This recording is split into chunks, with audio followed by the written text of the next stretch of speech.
Comme d'hab, ma première question, c'est qui es-tu ? Je suis Fabrice Sapolsky, j'ai 45 ans, j'habite à Brooklyn, je suis scénariste de comics, entre autres choses, je fais aussi des magazines, et généralement, j'aime bien dire « to be continued » à la fin de mes conversations. Fabrice, on se parle aujourd'hui parce que tu as lancé un projet sur Kickstarter qui s'appelle Intertwined. Moi, je dis Intertwined parce que j'ai un accent pourri. Intertwined. De quoi parle Intertwined ? Alors, de quoi parle Intertwined Désolé, je te reprends un peu. T'as raison. Alors, déjà en anglais, ce qui est intertwined, c'est ce qui est entremêlé. Tu n'es pas sans savoir, le public n'est pas sans savoir que j'ai créé un personnage qui s'appelle Spider-Man Noir pour Marvel Comics. Ce personnage-là, je l'ai écrit jusqu'en 2014. Et puis, on a fait avec David Hein, qui a coécrit avec moi, on avait fait cet épisode de Edge of Spider-Verse, avec Richard Isanov au dessin, et cet épisode-là avait été une merveilleuse expérience parce qu'on s'attendait pas à ce que Marvel nous rappelle pour retravailler sur ce personnage que nous avions mis en scène, mais ils l'ont fait, et ensuite on s'attendait à beaucoup de choses, et donc on avait commencé à brasser des tonnes d'idées, et même moi de mon côté j'avais des tonnes d'idées qui n'étaient pas utilisées. Et puis le temps a passé, Marvel a décidé de confier Spider-Man Noir à un autre scénariste, Denis Sokles, et de l'intégrer à une série qui s'appelle Web Warriors, qui existe aujourd'hui. Bon. C'est leur droit, c'est leur choix, ils font ce qu'ils veulent. C'est pas parce que nous avons créé un personnage chez Marvel qu'il nous appartient, il nous appartient pas. Mais du coup, ça m'a ouvert une possibilité. Et l'expérience que j'ai accumulée en faisant un creator room qui s'appelle One Hit Wonder chez Image Comics me laissait à penser que la meilleure solution aujourd'hui, quand on veut être un auteur et garder toute son intégrité et tous ses droits, c'est de passer en direct avec le public, donc passer par le financement participatif. Et donc je me retrouve avec ce projet, qui était un projet noir, comme Spider-Man Noir, qui était un projet urbain, qui était un projet qui tournait autour de l'idée que un héros est dans un environnement qui n'est pas le sien. Là, en l'occurrence, l'idée c'était que se passerait-il si le héros était un étranger. Il arrive à Chinatown dans les années 70, donc l'époque est aussi différente. Il ne connaît absolument rien à rien, et puis il a ses pouvoirs qui lui tombent dessus, et là, qu'est-ce qu'il fait ? Donc ça ouvrait beaucoup de perspectives, et ça me permettait également de parler d'un sujet qui m'est très cher, et que je vis moi-même étant transposé aux États-Unis, puisque j'habitais la France jusqu'à 2015, et puis j'habite maintenant aux États-Unis, qui était la problématique du melting pot. Je trouve que le monde recule dans la mesure où aujourd'hui l'idée même de melting pot est quelque chose qui n'est plus vraiment défendu.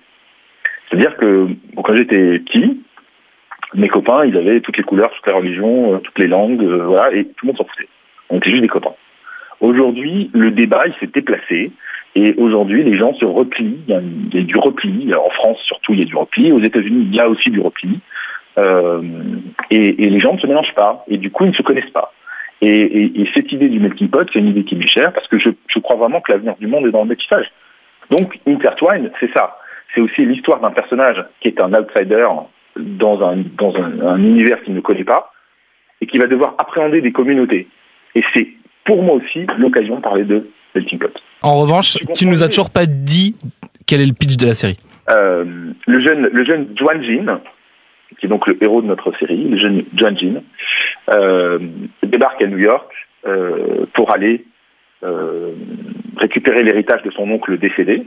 Et cet héritage va l'emmener à acquérir des super-pouvoirs et à le transformer de manière singulière. Et il va se retrouver projeté dans un monde où il est à la fois où on lui impose d'être le sauveur, d'être le protecteur d'un territoire, enfin d'un territoire pas forcément au terme physique, mais d'un territoire aussi au terme spirituel, et lui n'a rien demandé. Donc il est là, il est, comme je le dis dans la vidéo de présentation, stranger in a strange land. Et il doit appréhender, il doit apprendre à devenir un héros, et il doit surtout l'accepter. Un vrai super-héros, quoi. Un vrai super-héros, ouais. Avec une multitude de conflits, et derrière, c'est ça qui m'intéresse, c'est-à-dire que écrire un comic book de super-héros, c'était pas mon ambition à la base. Spider-Man Noir, c'était peut-être le truc le plus proche du super-héros que je pouvais faire, mais je suis incapable d'écrire Captain America. Et j'adore Captain America en tant que lecteur, mais je serais incapable de l'écrire parce que il manque pour moi de la dimension sociale, de la dimension économique, qu'il y aura dans Intertwine, qu'il y avait déjà dans Spider-Man noir, parce que pour moi, un comic book, c'est aussi avant tout, c'est pas seulement du divertissement, c'est comme un cheval de Troie, il faut faire passer aussi des idées. Dans Intertwine, c'est un peu ça. C'est-à-dire qu'on déplace dans le passé, en 1971, en l'occurrence, avec un personnage étranger qui va poser des questions comme un Candide, mais on va en fait parler du monde d'aujourd'hui, des problèmes du monde d'aujourd'hui, des difficultés, du terrorisme, de la sécurité à outrance, de l'intégration, de l'intégration évidemment, de l'état du monde globalement, de la tolérance.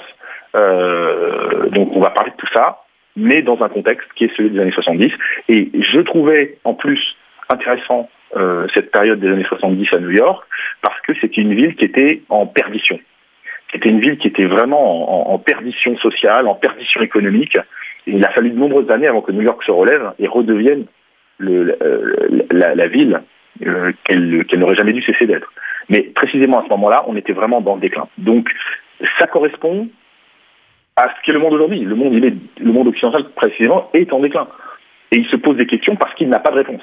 Donc voilà. Aujourd'hui, le titre est en financement sur Kickstarter. Le but, c'est quoi? C'est de lancer une série à épisodes, c'est de lancer un volume, un TPB, un graphic novel. Quelle forme ça prend? C'est une ongoing. J'ai déjà dit plusieurs fois quand on m'a posé la question, je suis capable d'écrire 100 épisodes. Intertwined, quand j'ai mis le doigt dedans, l'univers est devenu tellement riche que c'est comme mon Walking Dead. Je suis tellement intéressé par ces personnages. Les personnages ont pris le contrôle de la série et ils sont très forts. C'est des personnages très forts. Donc on peut tenir très longtemps avec. On peut tenir très très longtemps. Et le but, c'est de financer et de forcer la main à un éditeur, ou c'est de le sortir toi avec tes petits moyens? Non, le but effectivement, c'est le financement participatif, c'est la première pierre, c'est ce qui permet au projet d'exister et qui va donner quelque chose d'exclusif aux gens qui auront accepté de nous faire confiance. Mais derrière, évidemment, se dessinerait, je l'espère, une distribution plus classique. Et clairement, c'est vrai qu'on aimerait vraiment, séduire au-delà. Mais si tu veux, l'industrie de la BD aujourd'hui, c'est une industrie qui a radicalement changé par rapport à il y a ne serait-ce que 5 ans, et où les éditeurs n'ont plus d'ambition, plus de moyens, et même plus de vision, plus de volonté d'aller chercher des auteurs et des projets. Aujourd'hui, ce qu'ils veulent, c'est des projets qui se montent, qui sont faits, et ils vont juste les distribuer. Aux États-Unis, principalement, le choix est devenu très restreint. Soit les auteurs se prennent en main, passent par des plateformes de financement participatif comme Kickstarter chez nous, et vont financer leur projet et vont le soumettre à un éditeur qui va ensuite le distribuer.